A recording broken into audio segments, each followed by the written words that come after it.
परमेश्वर के धन्य नाम की महिमा हो। प्रभात मनन के सत्र 1084 में आप सभी का स्वागत करता हूं। आइए आज का मनन के लिए हम पढ़ते हैं पहला थिस्सलुनीके अध्याय 4 पद 4। और तुम में से हर एक पवित्रता और आदर के साथ अपनी पत्नी को प्राप्त करना जाने।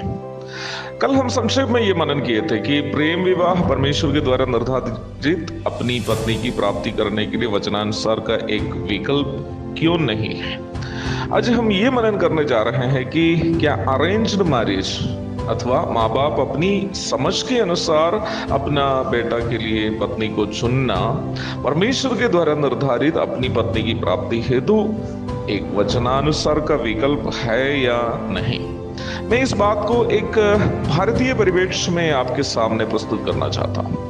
जाति व्यवस्था पर विश्वास नहीं करने का दावा करने वाले मसीही लोग भी अपने बेटे या बेटी की शादी की बात जब आ जाती है तो सबसे पहले ये पता लगाते हैं कि लड़का या लड़की की जाति क्या है।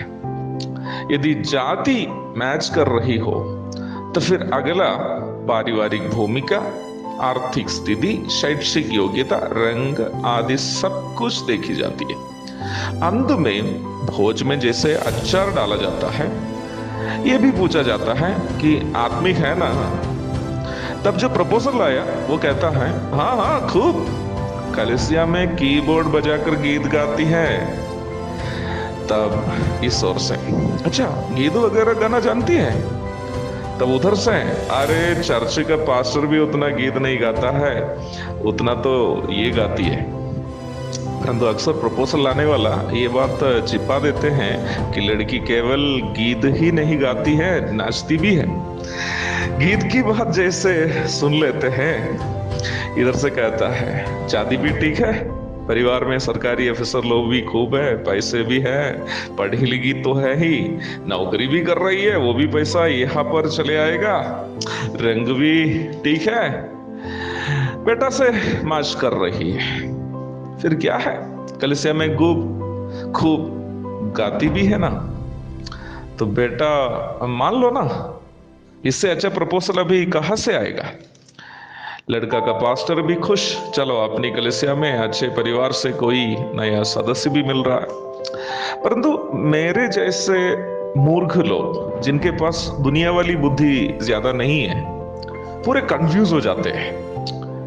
जिस परमेश्वर ने सारे मानव जाति को एक ही मनुष्य से सृजा, वो जब किसी को पति या पत्नी को देता है तो क्या भारत में ब्राह्मण धर्म के द्वारा तैयार की गई जाति व्यवस्था के आधार पर किसी को पति या पत्नी को देता है।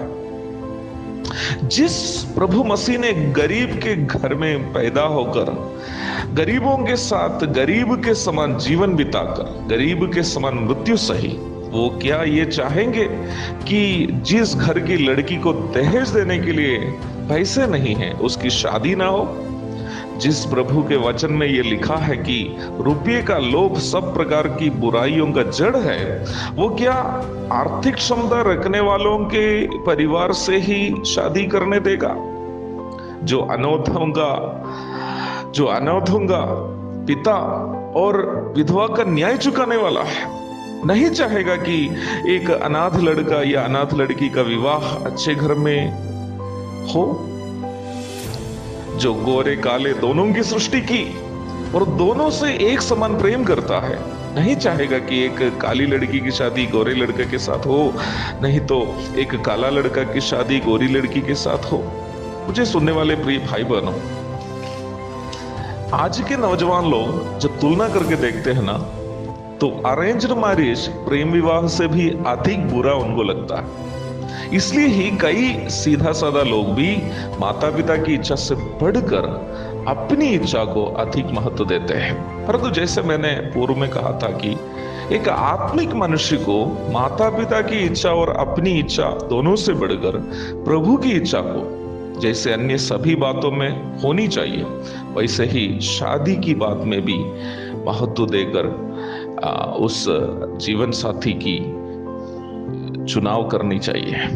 प्रभु दया करे तो कल हम ये मनन करेंगे कि परमेश्वर के द्वारा निर्धारित जीवन साथी की प्राप्ति हम कैसे कर सकते हैं। एक और शुभ दिन की धन्य कामनाओं के साथ आज का मनन का मैं यहाँ पूर्ण विराम देता हूँ। प्रभु के धन्य नाम की महिमा हो। आमीन।